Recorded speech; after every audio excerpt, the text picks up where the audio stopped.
This is Pet Life Radio. Let's talk pets. The views expressed by guests on this program do not necessarily represent the views of the host or owners of the Doggy Diva show and do not necessarily constitute endorsement of products. Medical information discussed by guests on this program are those of the guests and is only for informational purposes and should not replace medical advice by your local veterinarian professional. Hi, this is Susan Marie from the Doggy Diva show. This week, summer plant safety for your pets and toxic hazards in your home for dogs. That's what's on our show this week. Let's get started. Hey, did you hear that? What is that? It's the bark heard round the world. The Doggy Diva show. Here's national award-winning author and animal advocate, Susan Marie.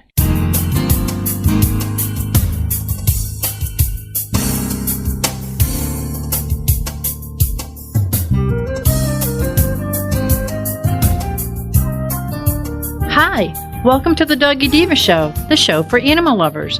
I'm your host, Susan Marie, and as always, I'm joined by my canine co-hosts, the Doggy Divas themselves, Francesca, Coco, and our newest little diva, Miss Olive. Miss Olive is the cute little Italian Greyhound rescue in the picture with the microphone. Thank you for joining us today as we bring the experts in the pet and animal world right to you. Contact us at thedoggydiva.com. That's the DOGGYDIVA.com. We love hearing from you. So go grab a cup of coffee and your pet's favorite treat, and we'll be back in just a moment. Molly, here's your dinner. Zeus, that's not your food. Don't let that happen to your precious cat. Elevate your cat's eating experience with the Cat Tree Tray. The Cat Tree Tray keeps your cat's food off the floor and conveniently located on the cat tree. It's the perfect way to eat. It's a beautiful wrought iron tray that easily attaches to your cat tree and keeps dogs and other critters out of your cat's dish. A must for multi-pet households. There's a 6-inch tray for large bowls and a 4-inch tray for smaller bowls. Purchase your Cat Tree Tray today. Go right now to cattreetray.com. That's cattreetray.com. CATTREETRAY.com. Let's Talk Pets on PetLifeRadio.com.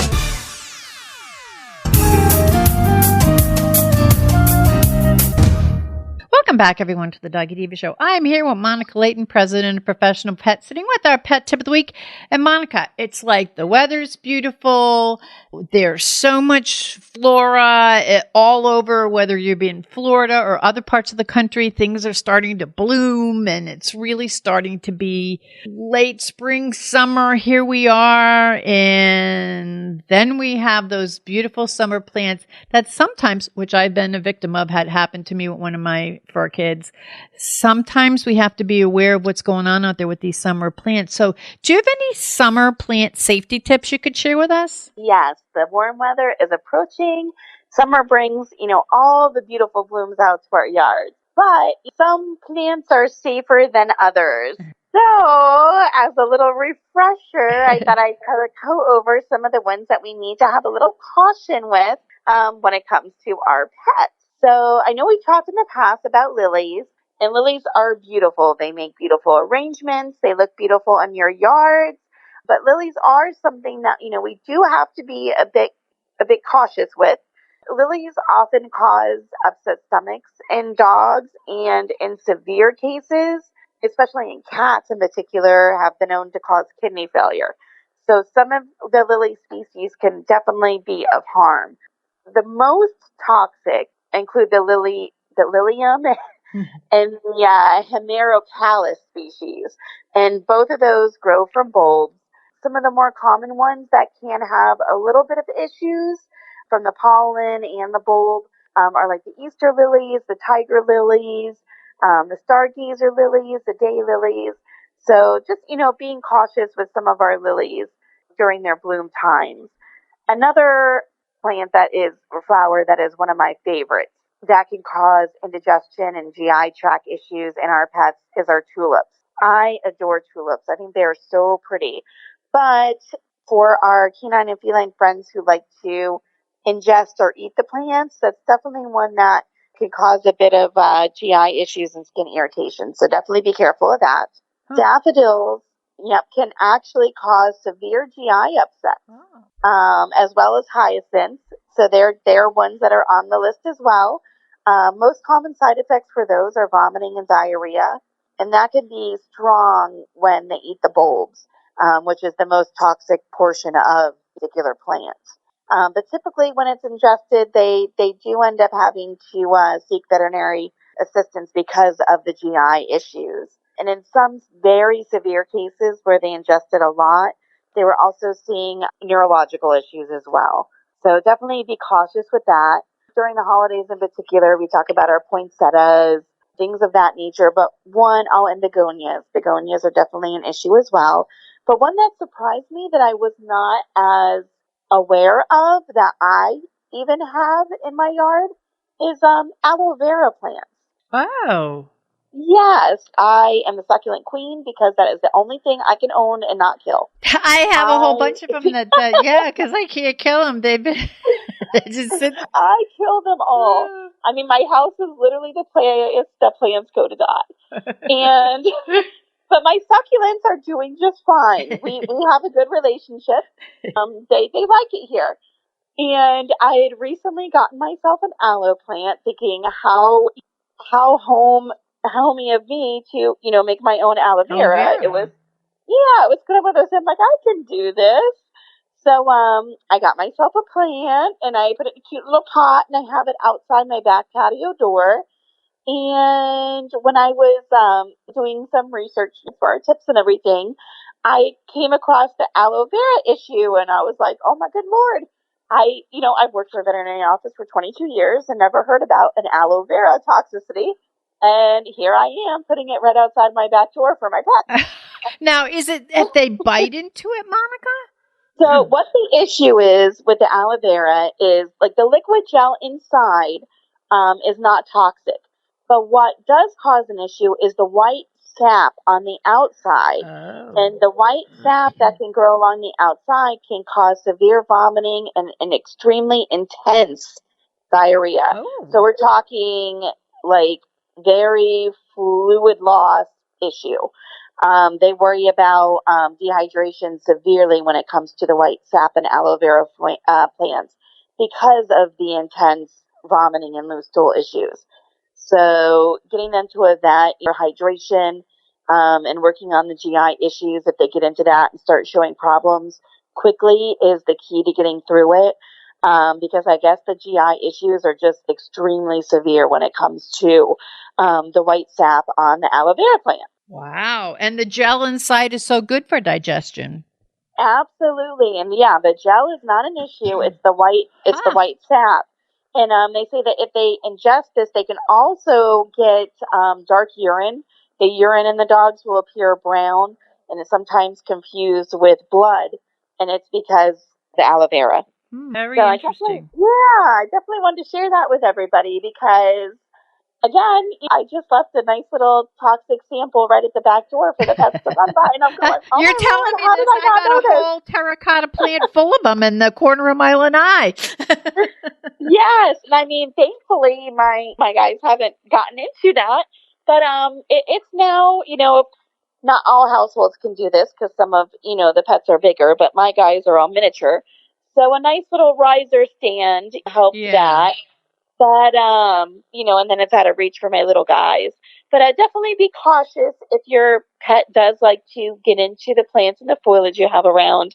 And make sure that that aloe vera is not there for them to sample. If we kind of watch out for those issues and those plants, then you guys should be able to enjoy the outdoors without any visits to the veterinarian for any emergency issues.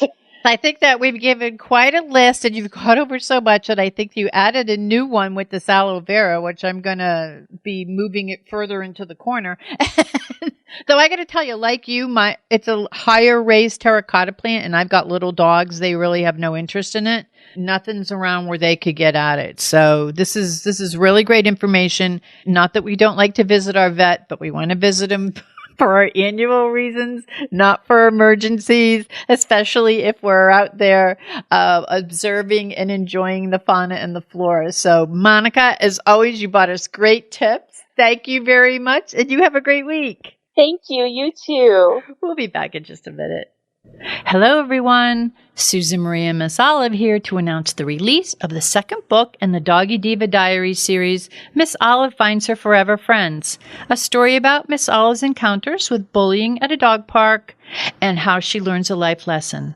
Please check out the original award-winning book, Miss Olive Finds Her Forever Home, which is a story about adoption and rescue. Both books are available at Amazon.com and BarnesandNoble.com, and please visit thedoggydiva.com for more information. Thank you, everyone. Coming up, protecting your dog from being poisoned. Stay tuned. Take a bite out of your competition. Advertise your business with an ad in Pet Life Radio podcasts and radio shows. There's no other pet-related media that is as large and reaches more pet parents and pet lovers than Pet Life Radio. With over 7 million monthly listeners, Pet Life Radio podcasts are available on all major podcast platforms. And our live radio stream goes out to over 250 million subscribers on iHeartRadio, TuneIn, Stitcher, and other streaming apps. For more information on how you can advertise on the #1 pet podcast and radio network, visit PetLifeRadio.com/advertise today. Let's talk pets Let's talk pets on Pet Life Radio. Pet Life Radio. PetLifeRadio.com.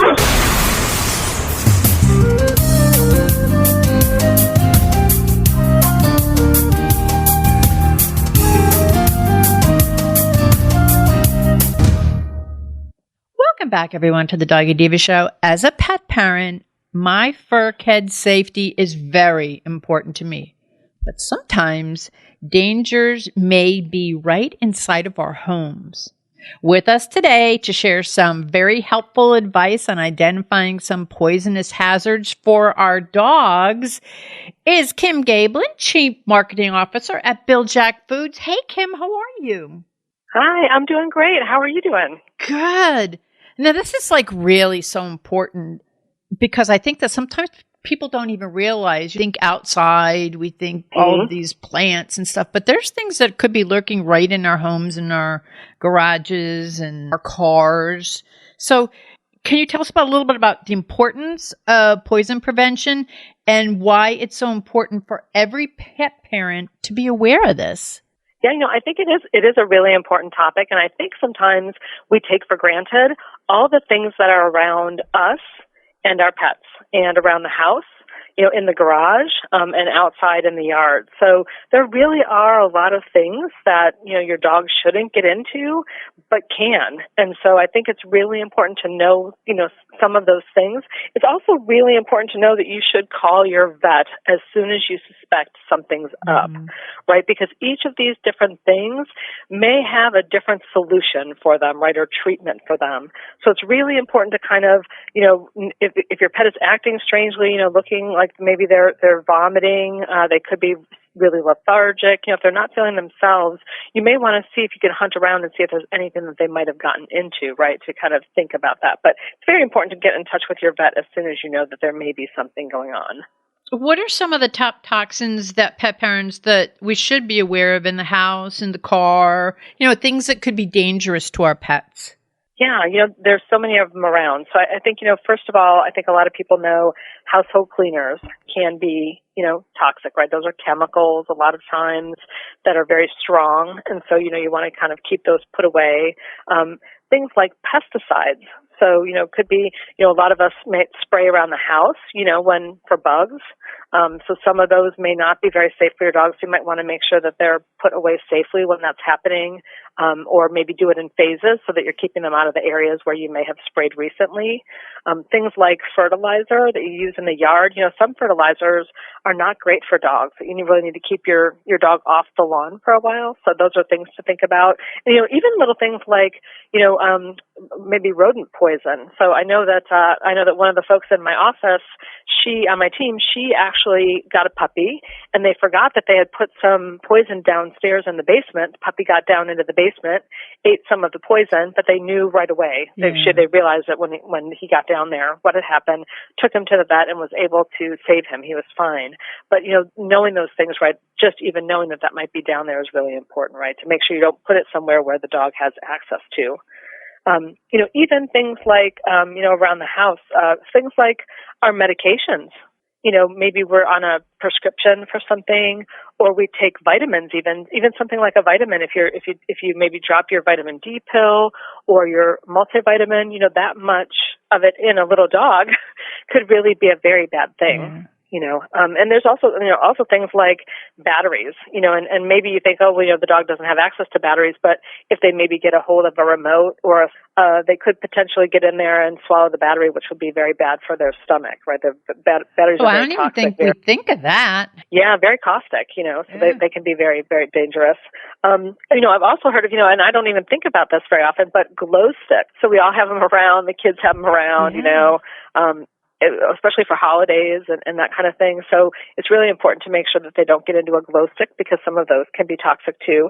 And then, it was interesting, Sue, looking around. I really was, I'm always looking around and trying to keep up to date on these kinds of things. And I've really seen a lot more about fabric softeners. Have you heard much about that? So, on a fringe thing? Yeah. So I mean, all kinds of fabric softeners have, typically have a chemical in them that can be very toxic to dogs. Huh. So, not just liquids and little pods of them, but actually dryer sheets, right? The so dryer you don't sheets? even want your dog to run around with the dryer sheet and get that in their mouth. And dryer sheets can actually pose two different issues, right? One of them is an obstruction if they eat it, right, an obstruction in their digestive system. But the second one is that the chemicals that are on it, even if it's been used, it may still have some of that chemical on it, can be very toxic to dogs.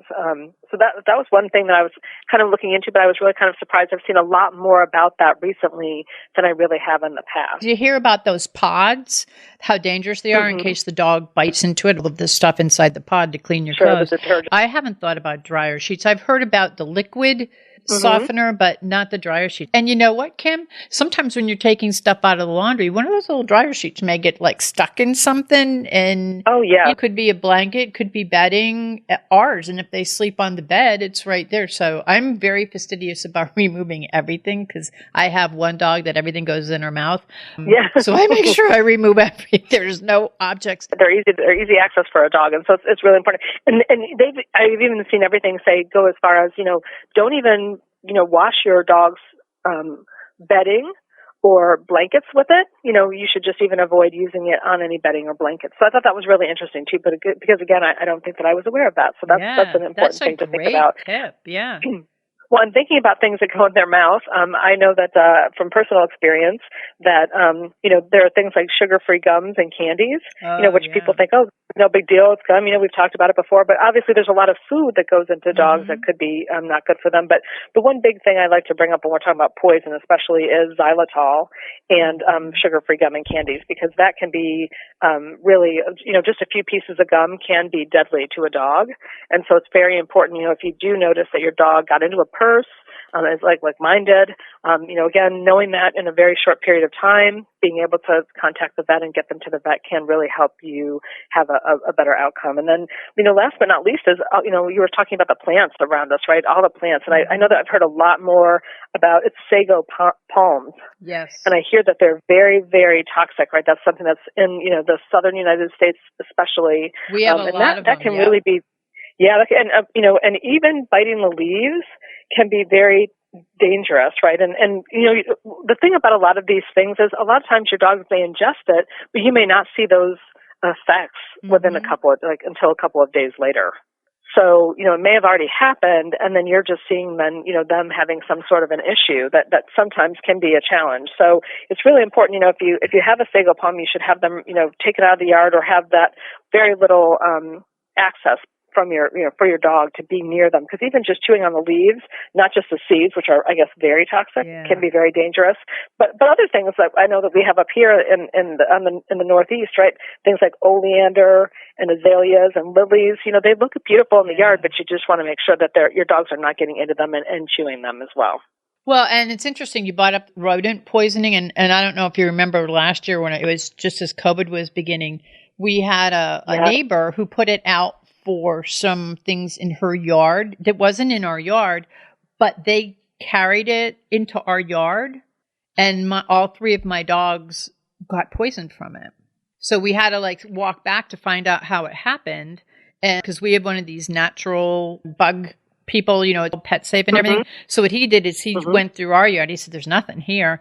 But he found some stuff in another yard. And he said, I think she's doing something for her own yard. And what happened was the animals might have picked it up and dropped some in your yard without you even knowing it. So those are things that can happen too. I go out almost like with a magnifying glass before I let them out in the yard because I never know what's going to be in there. Especially after that last year, it was. I think you were trying to figure it out and trying to understand what happened. Yep, because one got it one day, another got it another day, another got it another day. One was diagnosed with colitis, and then once the third one got it, they said, so they tested him, and it was poison. So if your neighbors are doing something, have them tell you that they're doing it. We did find out that it was being done, but it wasn't until after the fact, and nobody thought it would be brought into our yard. Right. Well, of course. Well, and I think that just goes to show you the importance of, you really understanding kind of how your dogs are, how they act, knowing that something was kind of wrong, or didn't, seem to miss. And then, kind of, following up with the vet. And obviously you must have a very good vet, right, to kind of be deducing all of this, right, when really there was no reason for you to believe that they had been, poisoned. You know what I mean? So no, it was like really, the last thing on my mind. I'm thinking, absolutely, maybe it was bad grass, maybe it was the fertilizer. And that's why when we brought the guy over, he says, no, everything we have is pet safe, and we haven't even been here in 3 months. So it's something. It's good to have a relationship with your person who does your spray and your fertilizer to make sure that when they're doing it, let them know you have pets. And also I had a good relationship with this young man that he knew. He'd been coming to us for a couple of years. He knew what to look for to see if another animal had brought it in. So yes, well, and so many I think of the places that do that kind of treatments, like either fertilizing or yard work or pesticide issues. A lot of times, if they're natural folks, they're knowing, right, more about that they're natural, or they're trying to have other alternatives so that if you do have animals, that it's much more safe for them. So they're a lot of times very good people to talk with about, the safety of your pets and, them coming into your house and using products. And that's very important. It's very important to ask, right? You have a right to know, and it's important to be able to check into that to know what you're getting into. Kind of got into this, but are there some preventive measures that you can think of that we could keep our pets safe? Yeah, I think the biggest thing is really, like we talked about, really knowing some of these issues and some of these risks and dangers, and then being able to kind of dog-proof your house for it, right? So, making sure that you're taking the pesticides that are maybe out in the garage or in the house, putting away the fertilizer so the dogs can't get into it, making sure that you're, if you're taking your vitamins or your medicine, I always say go in another room where the dog isn't, so that if you do drop it, because inevitably I drop a pill. So, and my dog is so fast that I wouldn't be able to get to him. I have one of those. So he would have it down. He would have it down and it'd be gone, right? So one of the things I do usually do is I usually get into another room where he's not, and I take my pills, and then, if I drop one, great, I can find it before it's over, and then, and it's not a problem. So that just little simple things like that, making sure that, like you said, when you're doing the laundry, making sure that either, you're checking everything to make sure that after you've, carried everything into another room or folded everything and put it all away, that you haven't left any dryer sheets behind, or, there's not a good way for them to get into the cabinet. Sometimes you can even child-proof some of your cabinets. I have a dog that will put anything in his mouth that's laying around, but he's not going to go through a cabinet to find that. But some dogs really do. They like to get into cabinets and they like to open things up. So some of them are a little bit more creative. Well, Kim, we fostered a cat. We fostered a cat that was so big, he would jump up on our counters. He could open up every cabinet. And we had to buy the childproof things. Yeah, my in-laws were staying with us. They thought someone was broke in. It was in our kitchen, and it turned out to be the cat. And but yeah, so we had to put childproof stuff so that he couldn't. He used to at 3:00 in the morning go, okay, well, let me go look. Do I want a dish? Do I want a plate? What do I want to pull out and knock down tonight? So, and I think it's also important, to have some access to your, obviously your veterinarian is probably in your phone. I know my veterinarian's number's in our phone, but we talk a lot about having the, in case of emergency, veterinarian in your phone. So I usually do ICE vet, the ICE, in case of emergency vet. And then I know that because I don't always know who that is or what their name is because I don't use them very often. So being able to do that makes me find them pretty quickly. And then it's easy to be able to give them a call. There's also some poison hotlines for, that are online that you can, look up that for a very small fee. They can also help you think through what the challenge is or what might have happened or, how to maybe deal with it. So, I mean, there's lots of different ways to be able to do that because, in a lot of cases, not in every case, but in a lot of cases, being knowledgeable about the fact that this is a problem. I know that was an issue for when my dog ate the gum. Everyone was like, oh, well, he had some gum, no big deal. And I'm like, oh no, this isn't good. I'm like, let's find the wrapper. Let's, look up what kind of gum it was. Let's estimate how big was the pack before and now how big is the pack now. Well, he ate, really most of the pack. And you're lucky you could figure that out because a lot of people don't even think of that. Yes. And, thankfully, he left behind something, right? So that's why it's kind of good to look around if you are having a dog who's not feeling well, to look around and just like you were in the yard, right, trying to figure out where it might have come from, to be able to understand what happened. He happened to leave the wrapper of the gum. So he ate the whole, wrapper of the gum itself, but then the cardboard wrapper that was around the outside of the pack, he did not eat. And so that when we saw that on the ground, my husband knew immediately that, well, okay, we've got to do something. We've got to call the vet. We've got to find out what to do. And then thankfully, because we did, within probably an hour of him ingesting it, that was very helpful. And so then he, made it through the 3 or 4 days that it takes for you to find out how they're going to do. So, so it's really important to be able to know, and to call and to ask and find out what to do, right? What to do next and how to be safe about it. It's like you have to be one step ahead and you also have to be very aware. It's like and there's nothing wrong with leaving your pets outside to have them play around. We have a very small yard that they could play in, but I monitor everything. And actually what my husband and I are doing, we're going to have that whole thing redone and put in grass, like pet grass. It's specialized for pets so that it's going to kind of keep the things that come into the grass or may travel into our yard. We live on a preserve, so we have 3 sets of gates. So we're going to put another thing in the gate so that they can't figure out how to get in. So that the outside, the little animals outside, not that we don't love them, but we don't love sometimes what they bring us. Doing it like this whole pet safe thing in our yard. So that's what's going to be going on in the next couple of months at my house. Yeah, well, and and I think it's important to know like the demeanor of your dog, right? I know that Blizzard, he will get into anything. If you put a plate down, he wants to know what's on it. If you get up, he's going to be going after it if you haven't moved it, right? So, if you know that you have a dog that's particularly interested in all those kinds of things, I know my dog before Blizzard, Desi, she didn't care so much about those things.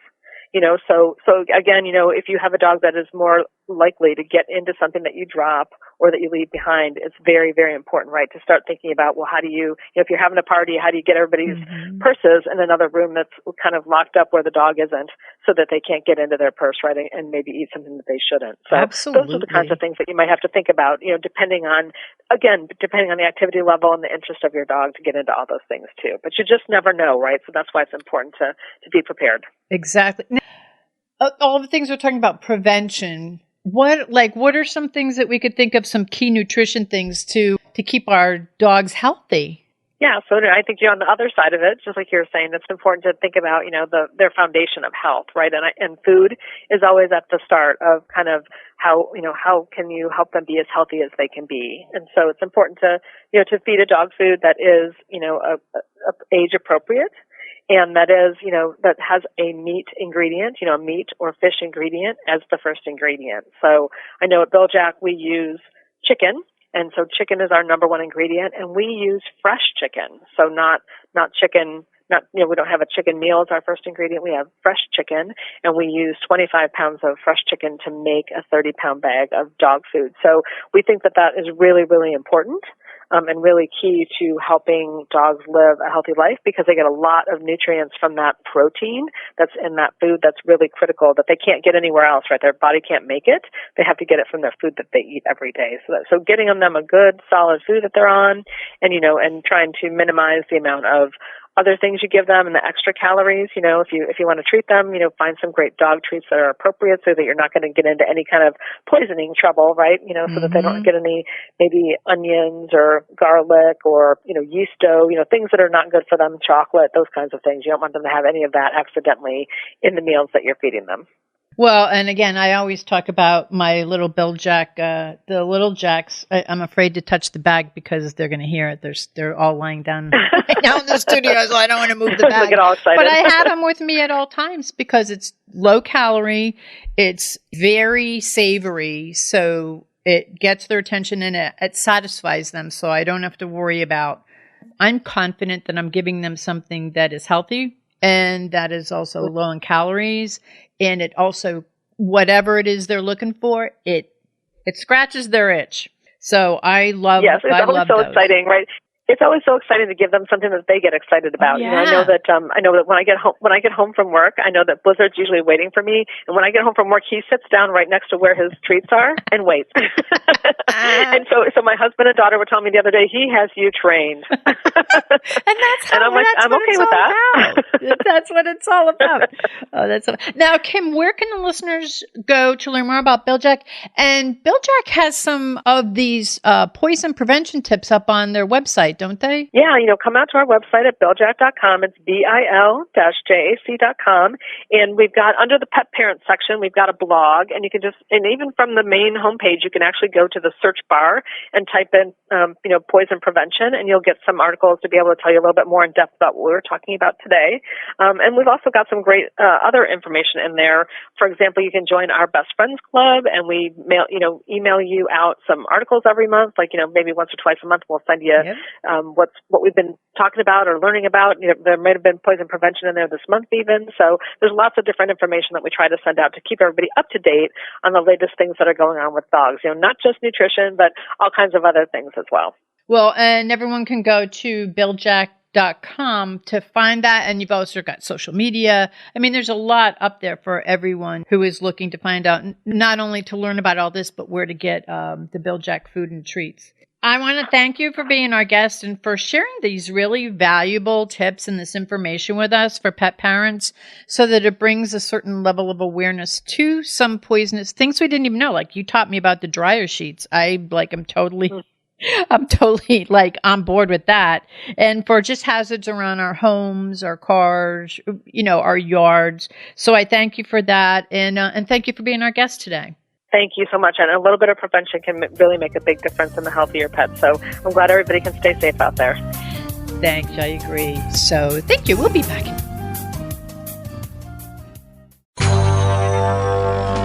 It's DesignerPetSweaters.com. Hand-knitted designer sweaters for your precious pup or cool cat. Beautiful couture patterns for your pets, including custom-knitted formal wear, casual wear, yachting, and even sports-themed. Many designer pet sweaters include feathered tammy hats, top hats, and a lot of sparkle. Each sweater includes leg loops, front paw sleeves, and leash opening. Visit DesignerPetSweaters.com to order your four-legged fashions today. Large or small, we fit them all. DesignerPetSweaters.com. Let's talk pets. Let's talk pets On Pet Life Radio. Pet Life Radio. PetLifeRadio.com.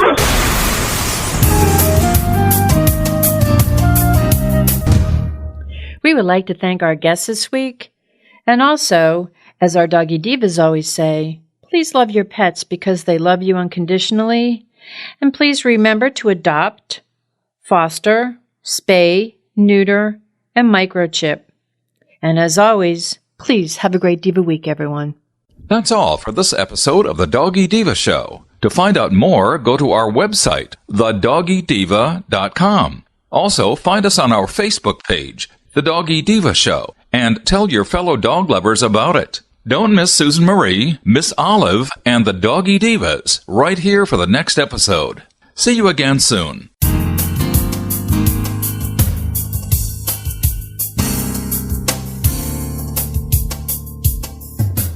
Let's Talk Pets, every week on demand, only on PetLifeRadio.com.